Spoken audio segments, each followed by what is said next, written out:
Diamonds. Timeless. Beautiful. Symbols of love. They are the world's most precious and sought-after gems. In today's market, a stone like this is probably a $15 million diamond. But in Africa during the 1990s, these beautiful stones became blood diamonds, named not for their color, but for their cost in human conflict and suffering. Literally millions of people have lost their lives as a result of blood diamonds. They put us together and ordered our arms chopped off. You hear people crying, rebels attacking them, women being brutalized, people being shot at. Children were kidnapped and turned into killers. When the story broke, a global industry would come under fire. They feared that diamonds would become the new fur, that people would boycott diamonds. They were the most politically incorrect jewelry you could think of.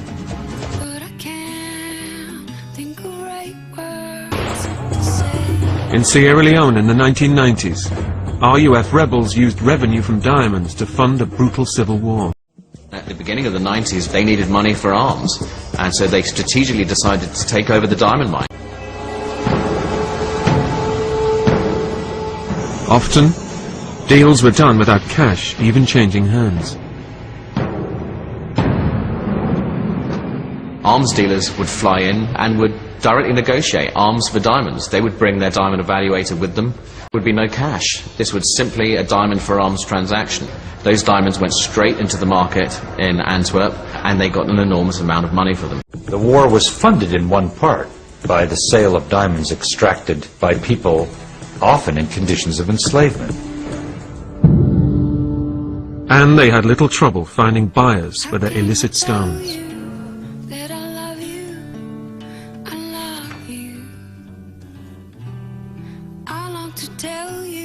Most of the world's rough gem diamonds come through organizations run by the South African company De Beers, known in the United States by its famous advertising slogan, "A diamond is forever."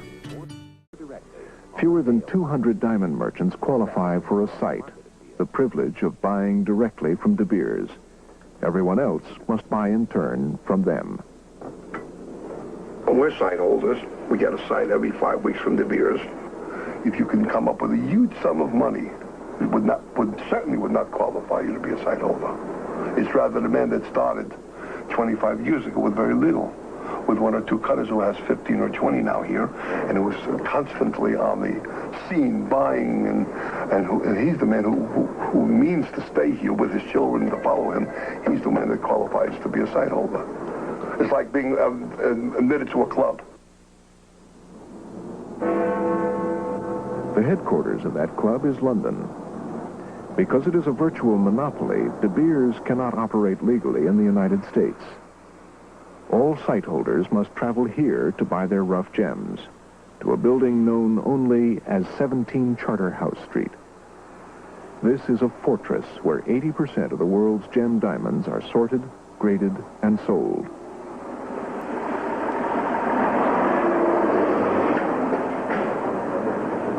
A site holder sends his request for the grade of diamonds he needs, but there are no guarantees.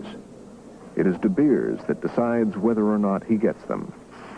It's a decision that can make or break his business. In this shoebox is basically the diamonds that they're going to cut that month.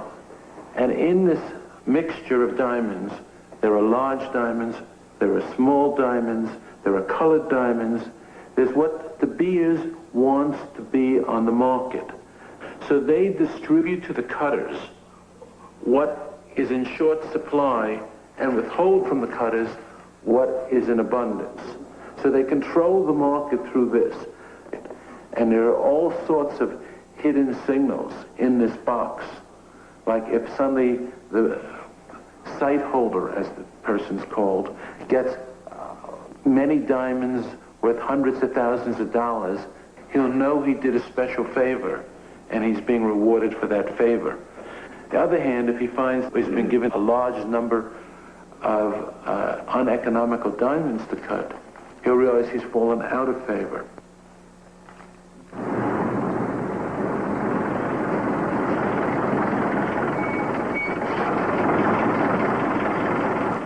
Even the world's top dealers are at the mercy of De Beers' central selling organization.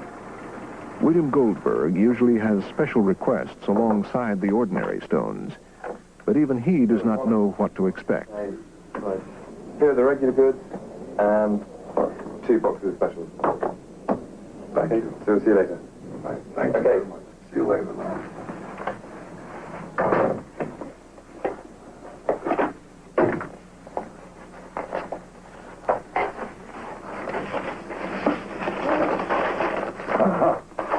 See, this is very interesting.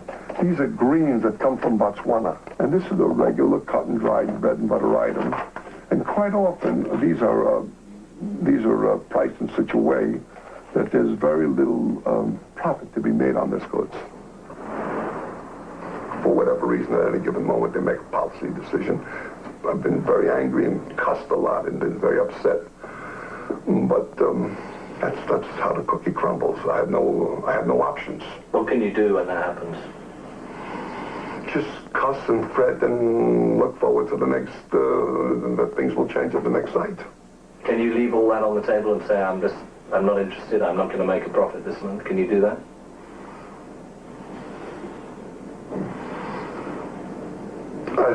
I told you on the way over here we can leave some of the specials, but it's not in the, we just don't leave the regular goods. Somehow it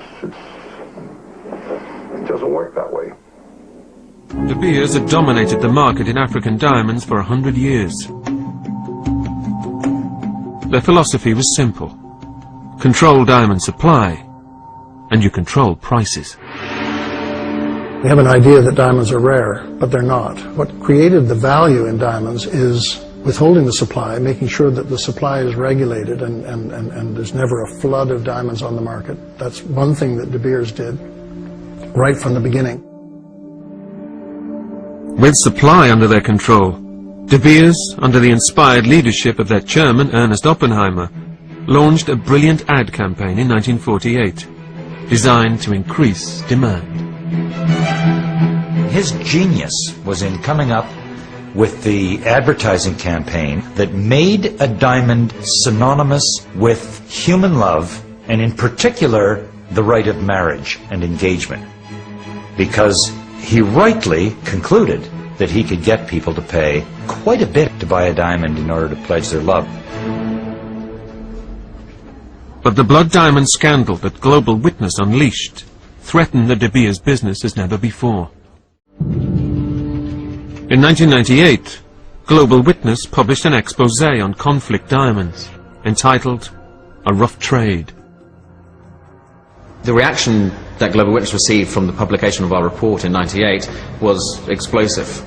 Nobody understood what was really happening, the impact of these diamonds being sold so openly, so easily, in exchange for millions of dollars. Really, for us, it was horrific that consumers were basically funding the war.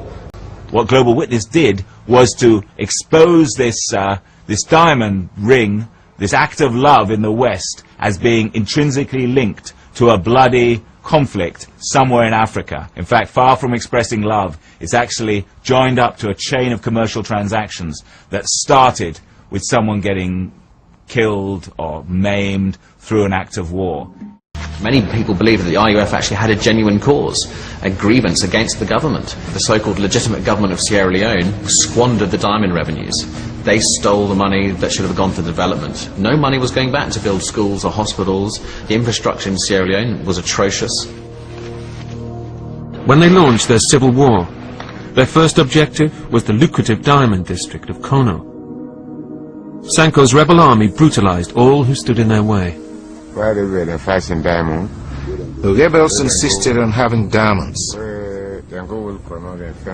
When they discovered diamonds in Kono, they realized it was their only source of outside support. If those rebels were right here, doing farming, they would not have the outside support, and the war would have been over a long time ago. I would not have had my hands amputated. Halfway across the world, a Canadian pressure group called Partnership Africa-Canada was working on peace-building projects for Sierra Leone. And one of the Sierra Leoneans in the group said, this thing is really about diamonds. Until somebody does something about diamonds, this thing will never be over. We began to research the subject, and sure enough, diamonds really were the heart of the matter. In January 2000, Partnership Africa-Canada published a scathing report that exposed how diamonds funded the RUF's brutal war. The report also pointed the finger at De Beers.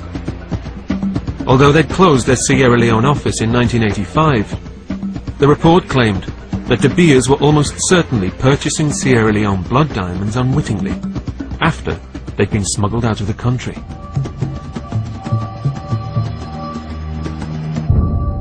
If you can't buy them in the country where they're mined, then you buy them somewhere else. In the end, they're all going to go into the same pot. So certainly they were buying diamonds that had been smuggled from a whole variety of places. De Beers itself did not buy any Sierra Leone diamonds from 1985 onwards, but clearly there were problems in terms of those diamonds from that country getting into certain channels, being smuggled and getting onto the international markets. Most diamonds were smuggled out through neighboring country, Liberia. In a 2-year period, over $2 billion worth of diamonds had come into Antwerp, supposedly from Liberia. Yet none of these diamonds came from Liberia. Liberia itself has very few diamonds. This is a country that can't produce $10 million worth of diamonds a year. The report also showed that invoices were often falsified by listing a diamond shipment's last country of transport and not its country of origin. Many diamonds went through Swiss free ports, and so these were declared as Swiss diamonds. Switzerland, of course, doesn't have any diamonds. As negative press about blood diamonds spread, the industry took notice. De Beers was the first to act. De Beers began to recognize that this was a real issue, and as the industry leader, they would have to make some changes in the way they do business. They realized that they actually had to do something, for whatever reasons, whether it was altruistic or whether it was to protect the good name of diamonds. They did become involved. In 2000, De Beers stopped buying diamonds on the open market, ending a practice that had been central to their business since the beginning. And basically said they would only buy diamonds from mines that they controlled or had a share in, so they knew exactly where the diamonds came from. When we look at the absolute tragedy that was going on in Sierra Leone, this shocked the world and it shocked the diamond industry. And we very quickly wanted to become part of the solution in putting an end to this. Diamonds should have nothing to do with these kind of activities. For an industry that had altered very little in over a century, it was a dramatic change. The awareness of conflict diamonds, probably the biggest change to the diamond industry, almost from the beginning. Up until the point of sanctions being imposed, there was by definition no conflict diamonds in that country. The diamond industry likes to think that conflict diamonds only started in 1999, when in fact it was going on way before that. The amount of money that the RUF made from the diamonds in Sierra Leone is between $50 to $125 million per annum during the time period that they had control over the diamond fields.